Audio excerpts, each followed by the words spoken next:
Here we go, race 7 of the Prada Cup final. INEOS Team UK, Rossa, Prada Pirelli, almost perfect conditions, a building wind.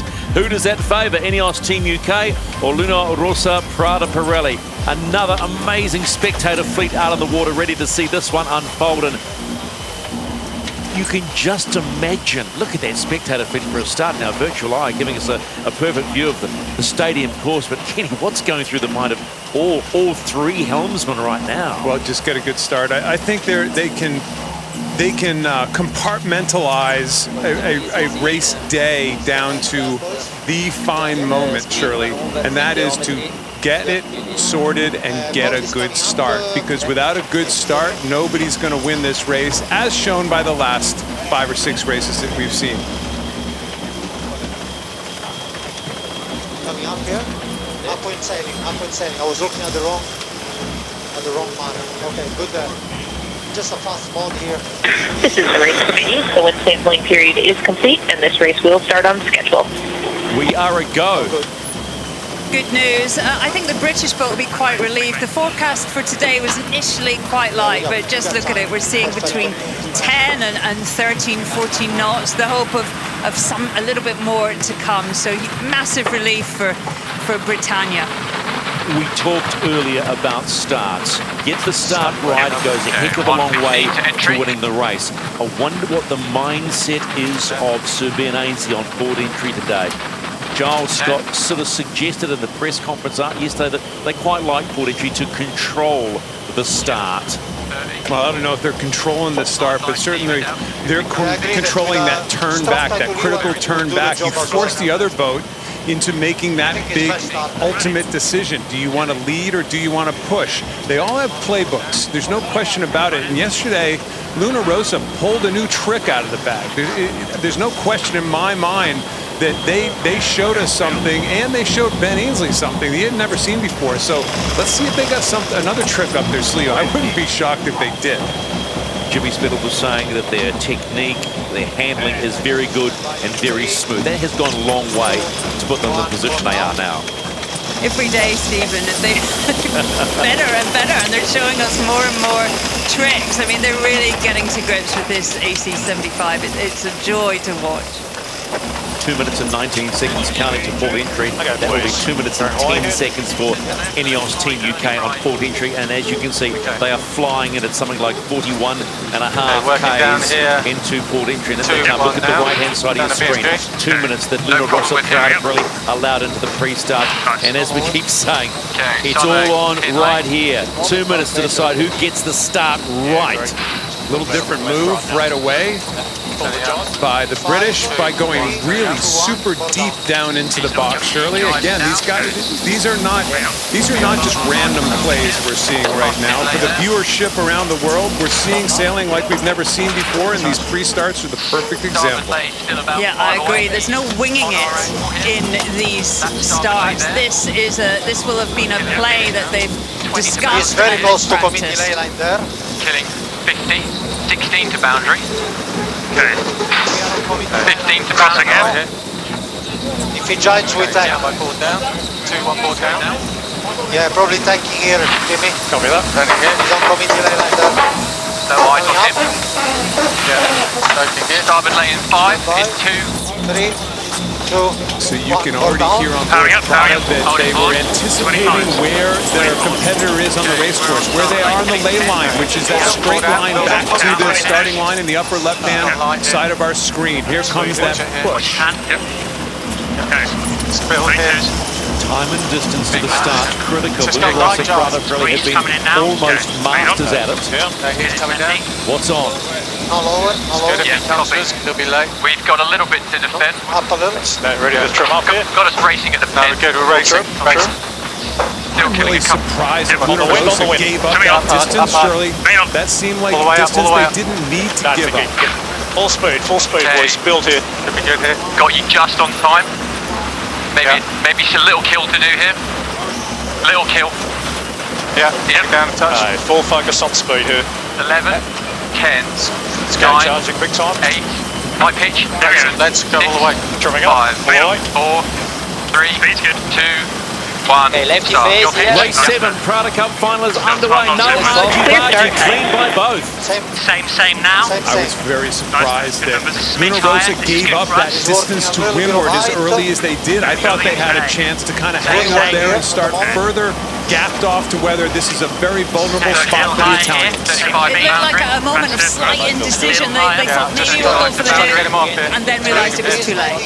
Nathan, you're right out next to these boats right now. Are you surprised that they dove into this position? But it seems like they're hanging pretty well right now. Yeah, I was going to say, I think we've all discussed that they gave up a lot of leverage there, but they're actually doing a great job. We're just next to them, hanging on the hip. They're going to try and take this all the way to boundary. And lots of flashing now, so both boats about to tack, and it's all about your exit of this tack for these two boats. I'd expect Luna Rossa going to put the high mode on him pretty quickly and try and squeeze him out. Very well done by Spithill that whole way across. They were in an incredibly vulnerable spot. Up to the helicopter in the sky, Paul Goodison. Were you surprised that Luna Rossa could hang in that spot all the way to the boundary?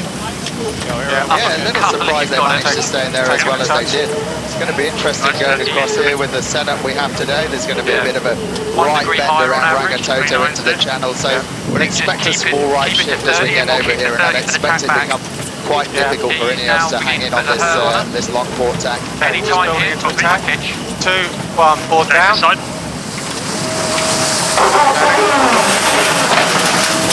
Hunter to the hunted. That whole starboard tack line out there to the boundary, and INEOS was seemingly in control. They couldn't shake the Italians, Shirley, and all of a sudden the Italians really have the upper hand. Italians on the right-hand side. We heard in the comms before the race that there were some options on that side. The outgoing tide as well is stronger on the right-hand side. So at the moment, well played by Jimmy Spithill and Francesco Bruni. You would almost call that quite a composed start. Didn't win the start, but very composed I have us one length ahead of Crosswind at the moment. wanted to do. I think they had a fair chance to lose this start, and they really kind of salvaged something out of nothing there. That was really quite impressive. Nathan, it kind of shows that high mode that we've seen with the Italian boat from time to time. That was kind of special what they did. Yeah, very special. But man, they just stuffed up their tack there. They just had a bad tack, big splashdown. Looks like they've been able to get back up on the foil, but they tacked right on top of INEOS there. But yeah, Kenny, they have recovered. They've got quite a good control in this race. But what you're talking about is that high mode they have is very powerful. You know, to be able to live all the way to the boundary like that was very impressive, and that's a mode that INEOS don't seem to have in these conditions. Yeah, we're seeing this splashdown that you were just referenced, not the smoothest tack in the world, but I guess if you're going to have a bad tack, you have a bad tack right on the air of your competitor. You know, that of all places to have a bad tack, not so bad. So poor tack by Luna Rossa, Prada Pirelli. Are we seeing subtlety, small signs of a little bit of pressure being told?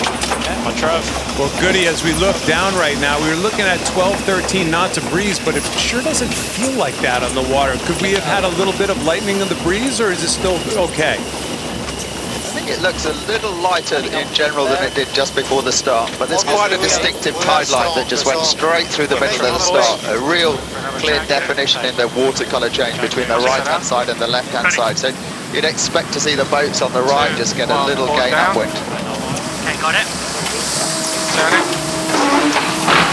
This is the first leg of 6 in the 7th race of the Prada Cup final. Luna Rossa, Prada Pirelli with a slight lead at this particular point in time, leading this regatta 5-1. They're leading 2 more, but big day today. A huge spectator fleet out on the Hauraki Gulf, but this is a monster day. Yeah. Okay, pressure building at 3. Speed's good. He's not going to lay, right? Copy. No. Then we just follow him left. No obvious reason to early jibe other than the split, Ben, pressure-wise. Yeah. Nothing, mate. Let's keep pushing here, boys. Try and get back into it. 1, more down. If you're a British fan, that is not a sight you want to see. There's no question about that. A dominant positioning by Luna Rossa, and one and into the left gate to the gate at the bottom of our screen, and INEOS is going to have to follow him right in. Luna Rossa going through the top gate for the first time in this 7th race with a lead on INEOS Team UK. That despite a poor attack halfway up the course. Down and up they were, and down they go on the first downwind leg. My wheel. Yeah, copy. In comes INEOS Team UK. 1, down hard. Easy. Yeah. Okay. Small margins at the moment after the first gate, 16 seconds. Definitely better down this boundary, unfortunately. Yeah. Okay. We're already talking, Shirley, about chances to split, places to split. Usually you're patient this time in the race, but Goody, we're looking down on the course. This is the race course that really doesn't have a lot of shifts, does it? It's really kind of either persistent or kind of one side favors. Not a lot of chances at passing from the wind shift standpoint. No, you're right there, Kenny. It's very much as just a stable breeze across the course. We're seeing slightly softer on the right-hand side of the top, but in general it's just right shifted at the top and left shifted at the bottom as it just bends around Rangitoto and goes back on the channel. We're seeing pretty stable pressure here. I think it's going to be a boat speed race from here on in. Okay, main on, 31s. Yeah, just reading 12 knots still, but... We fully powered up, boys. It's a lot lighter, Kenny. We're seeing readings of 8, 9 knots at the top of the course. Going well the boat here, guys. Let's go on board Luna Rossa. I like to be slightly fast, like we are doing is good, Pietro. Good. Yeah. Righty face. Eventually I will take the throttle and you check, but so far I think we stay. He stays, we stay. A little bit of a rebuild, small rebuild. Watching Francesco Bruni look behind him at the competitor quite a bit. I mean, You beat me too, but is that the first time we've seen him look behind? Well, it probably is, but it also shows a comfort that they have in sailing their boats. I don't think, I agree. I mean, go back to watching, Goody and American Magic and Dean Barker holding on for dear life on that boat for some times, Goody. These guys are just kind of out in a walk in the park, it seems like. They've really gotten control of these animals, these AC-75s. Yeah, for sure. It's quite forgiving conditions at the moment. This 10 to 12 knots are probably where the boats are the easiest to sail. A little less than this, it gets a bit stressful, and not until you get over 15 does it really start the heart racing again. It'd be interesting to see what Francesco's heart rate is right now. I heard a rumour that it was slightly higher than Chris Brittle's the other day, which made me chuckle. Okay, pressure's coming. Yep. Feels like nicer this side. Just on our hip. Staying a little bit hotter here, bleds. Good Get up to pressure speed on and then work it down. Right now it's one on Just the left, boys. keep an eye on that lay line, obviously, Ben. Yeah. But you just want to not go too far to the right though after we've rounded. No problem. If he does a JK, I go early tech. No problem. Yeah. Yeah. So look at the heart rates. Sorry, there are the heart rates. Francesco Bruni sitting around, 122, and Jimmy Spittle at 79. Looking on. Wow. He's fit. They're getting a defibrillator out for Spittle right now. No, not at all. If it was down around 40, you'd probably give it up. But Where's the big man Chris Brittle sitting at, the big grinder at the front of INEOS? I bet he's up there right now. Rebuild here coming up.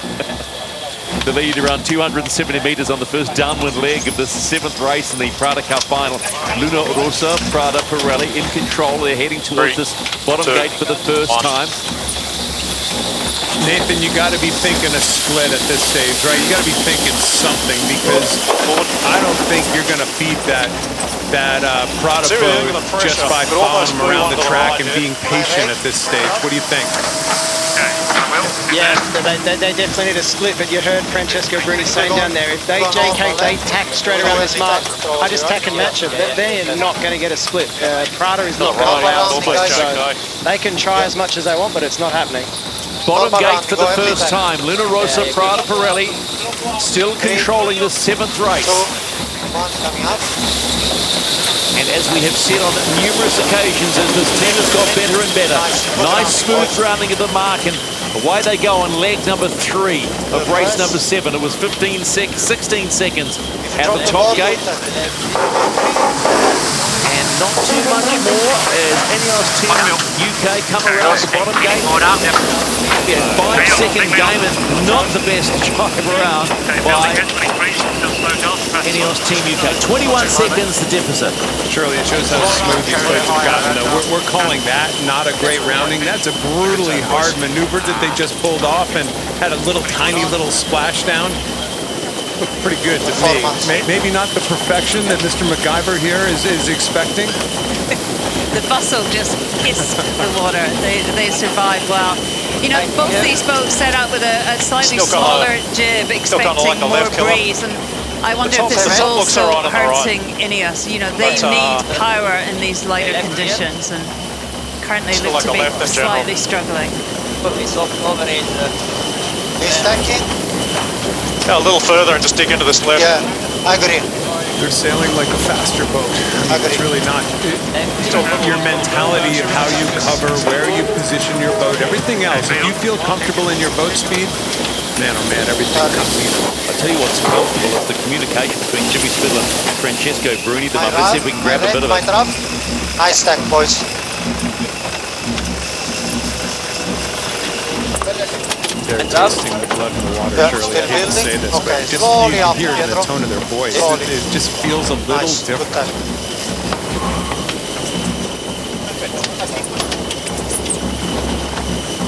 I think we keep doing this soft coverage, protecting the left in general. Yeah, copy. Ben Ainsley admitted in the press conference yesterday that if the breeze is under 30 knots, no rush. Even if the it's a challenge. Would one be so bold as say, was that a good balance the here, white boys. flag at half mast?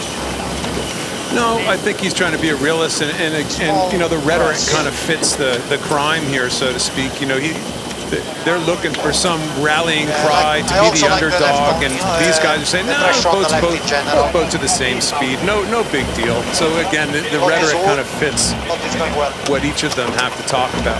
Well, the response by Jimmy Spittle is, I'm happy with the boat in all conditions. That was it.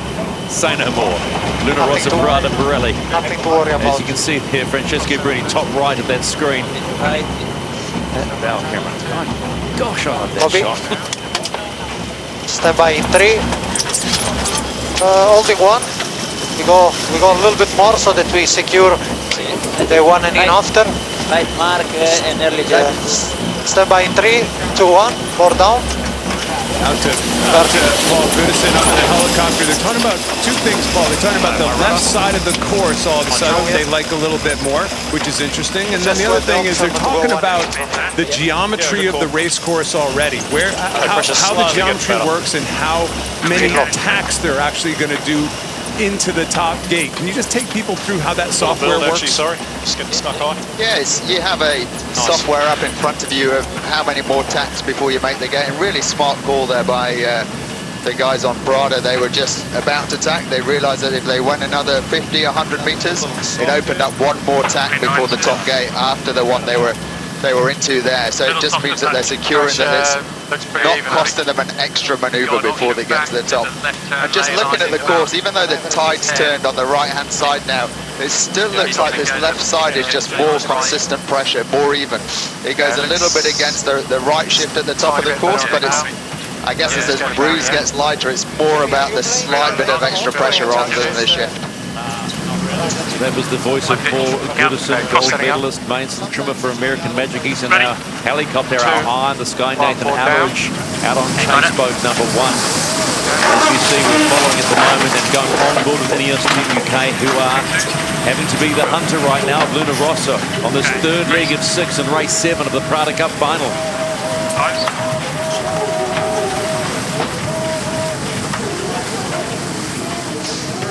27.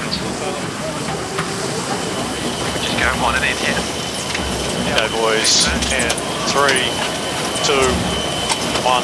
Here we go.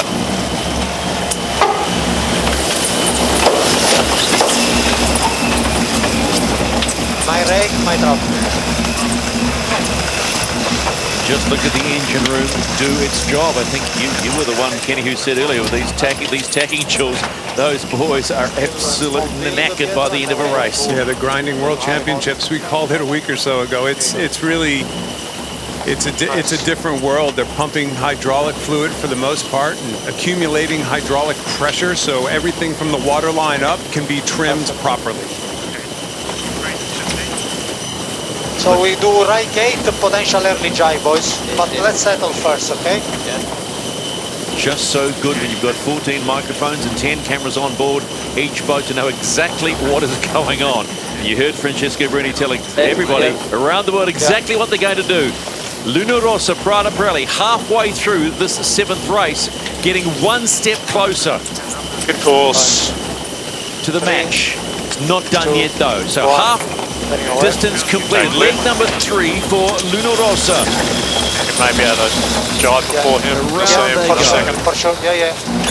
Nice and easy. Sunday afternoon on the harbour.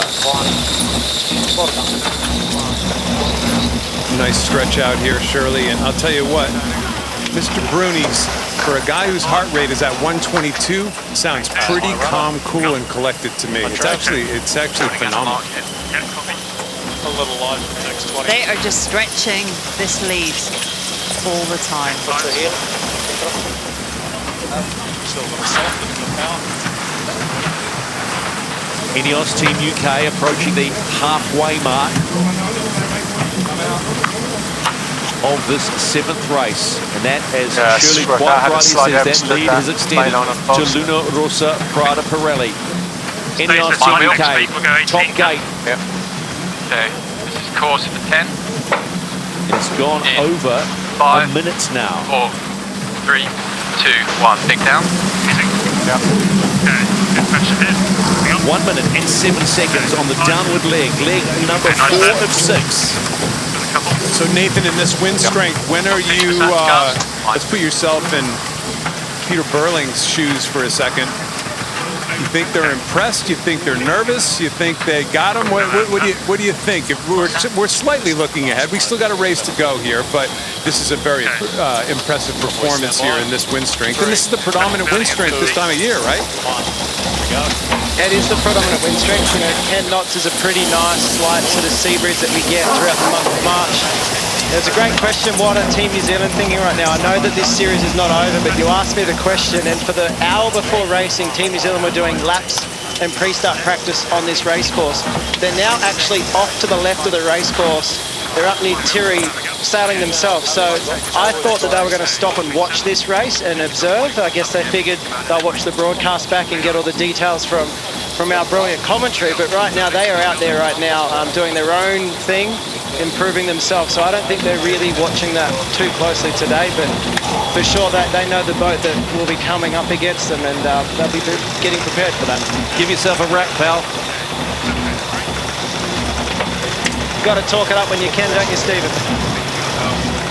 In general, Goody, you've been looking at these mainsails for a long time, you know, more than any of us. When you look at Prada's Aero, when you look at their sail plan, what do you think? What do they have? It just looks super smooth. They obviously do a really nice job of the seal to the deck. There's a little bit of a theory that they have a boom underneath the deck that's disclosed to hide everything on, but the way it seals to the deck is nice. But the big thing is, it's not just the bottom meter that's important, it's a whole sail, and they do quite a nice job of generating power when they need to, and flattening the sail plan off really fast when it's required. But I think what we're seeing out here right now is that out of the two boats, they have similar area sails, but the Italian boat just manages to deal with having slightly less power. They just look a little bit more slippery through the water and don't look like they need to generate those big cambers to power the boat forward, whereas INEOS looks just really underpowered at the moment. They're the guys who you see with the smaller jibs on seem to suffer earlier, and I think that's what's the difference is right now. Getting a little better pressure now.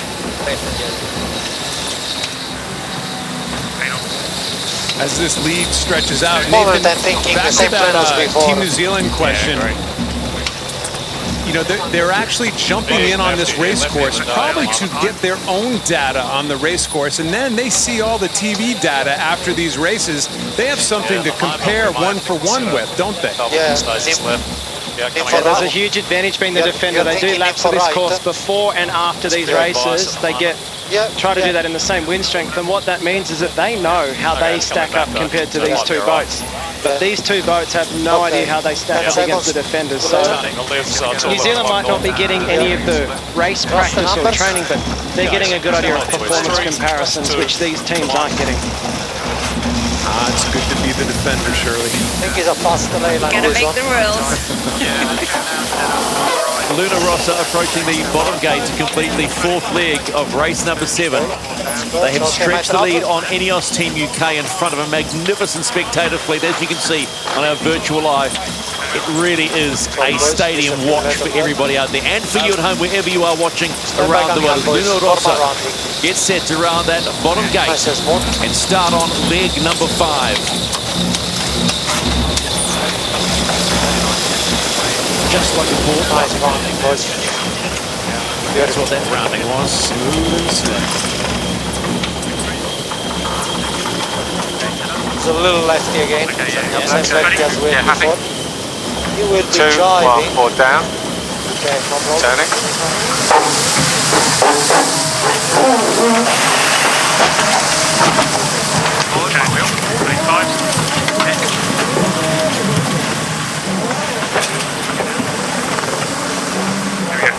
Down that bit. I wouldn't call that a rambunctious crossing of the deck by Mr. Ainsley right there, Shirley. Okay, 34's my pitch. Yep. Nice pressure, look at that left. Into the bottom gate. Yeah, it looks good. To finish leg number 4, it was approximately 1 minute and 7 seconds at the top gate. It picked up a little bit of time. Just a little bit of time, but when you look at that, the speed of these AC75s, they need a lot more than that. 1 minute and 2 seconds. Picked up 5, but let's be blunt, it's probably not going to be enough.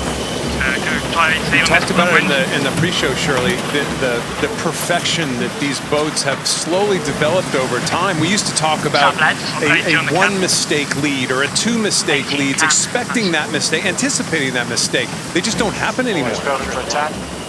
No, we're not seeing. Think back pre-Christmas, we didn't know what to expect. The mistakes just came thick and fast. But now, the way they sail these boats, both teams, it's extraordinary. Perfect example. First leg. Bad tack. Luna Rossa, Prada Pirelli. Pre-Christmas, that could have been a game changer. Down, up, move on. Thanks for coming. Yeah, it's it really is traditional in these new crazy classes. We saw the same thing in Bermuda, Nathan, didn't we? Where you know the boats were super unpredictable early on in the series in Bermuda, and then as it went along, remember the old flight time? We had 100% flight times very often near the end. We're kind of seeing the same thing here, aren't we?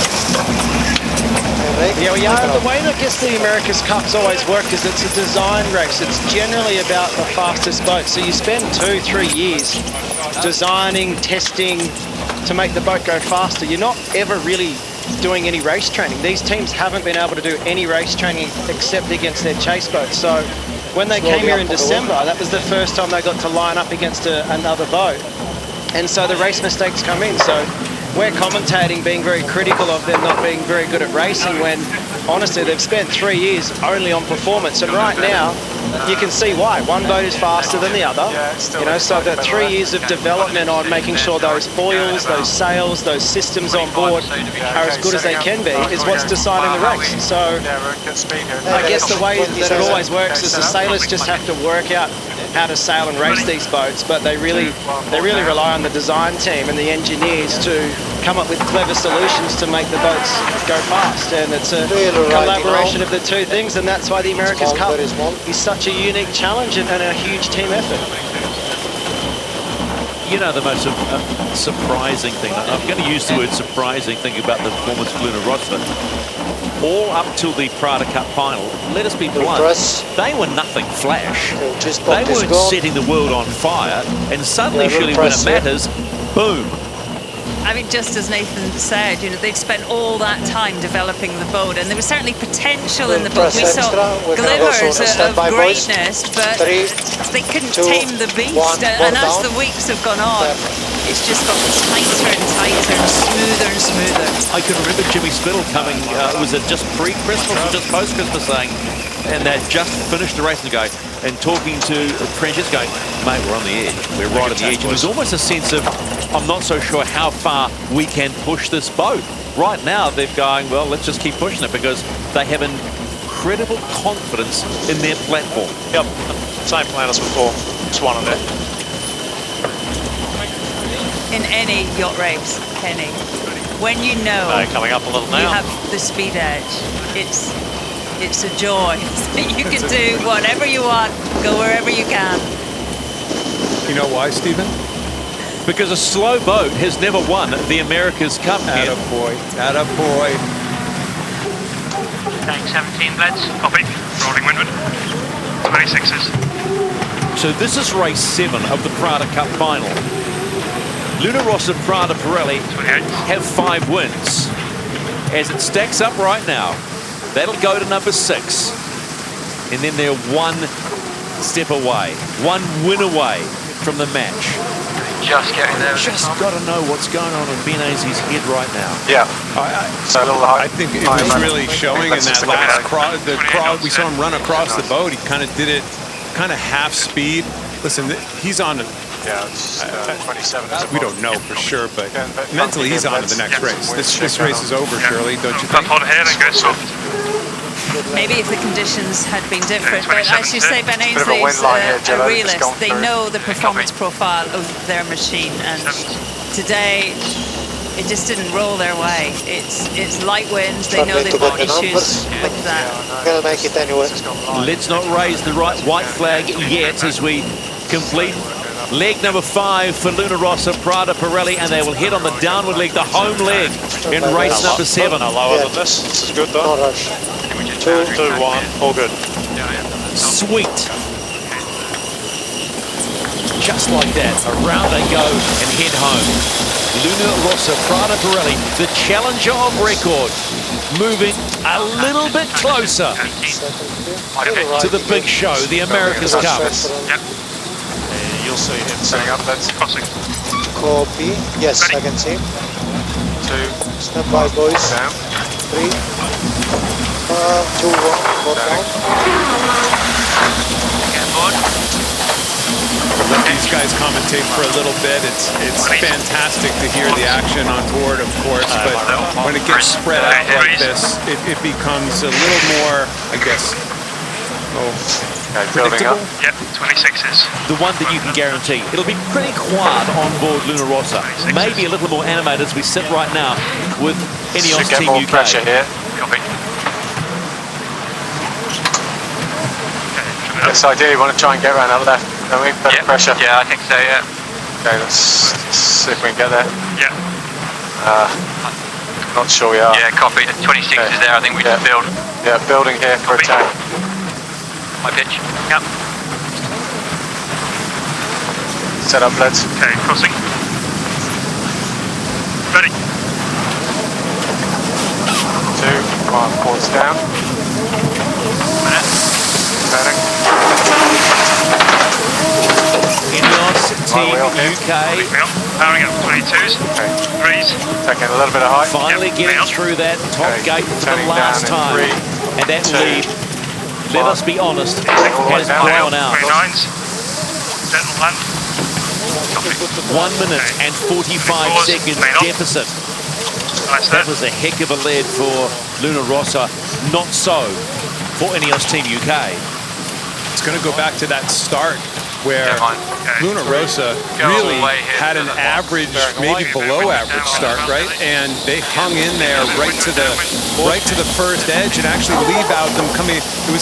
We hadn't seen that before. That was actually, I thought that was a remarkable 45 seconds or so, Shirley, that these guys really showed a bit of dominance, that height mode in the light stuff that we've seen bits and pieces of. That was pure power. That was amazing. If it had been the other way around, INEOS would not have survived there. But as you say, Luna Rossa have modes, they have options. And as they're getting more and more familiar, more comfortable with their boat, we're just seeing more and more of that. Goody, final leg. What are you seeing from the helicopter? What's left in this race? Just looks like it's getting lighter. It looks like it's almost over. I think, unfortunately for the INEOS guys in this race, they got to look at the next race and fingers crossed the breeze builds a bit. I think they were a little unfortunate with the more pressure before the start, talked them into the smaller jib, and they look like they're paying for that a lot harder than the Italian boat. Again, the most critical part was how well the Italians held the lane out of the start. It just really showing up the difference in performance between the two boats in these lighter conditions.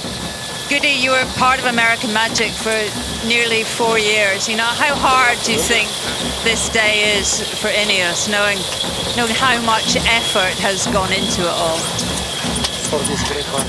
Yeah, it's hard. The pressure's on, but you're still looking at each race at a time. They're still going to be thinking on the INEOS boat, we have another race to get this right. We have to be more aggressive in the starts. We have to try and get in front and make it hard for the Italians. But when you're sailing a boat in these conditions, it's a little bit better. It gets very difficult.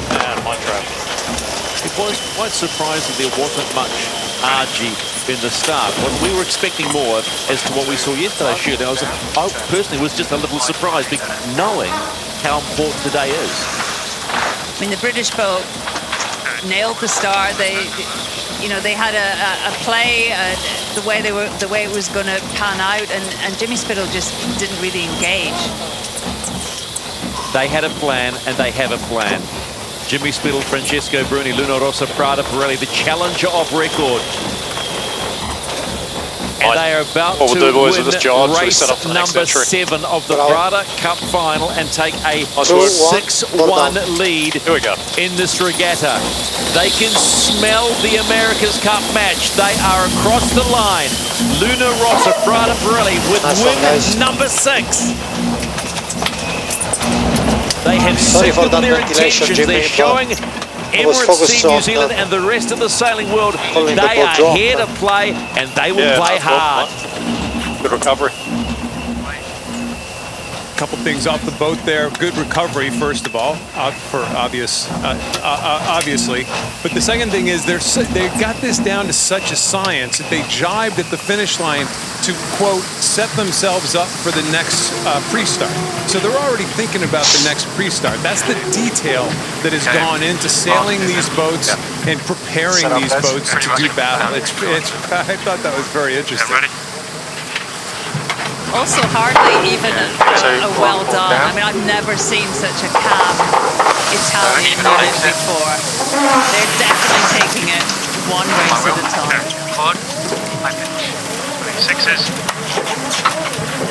There won't be too much chat on board INEOS Team UK. In fact, look at the body language of Subinenzi, just pretty much just ambled across to that starboard wheel. The question now is, can they win the last race of the day to stay alive? They have to win. They have to win every race now. I would have placed them off that starting line in a really good spot. And the fact of the matter is they couldn't make that spot 6 really shows how much improvement Luna Rossa has made. INEOS Team UK finish race number 7, but they finish in a place they don't want to be. That is second, and second gives you nothing. One more race. They've got to win race number 8, otherwise it's over.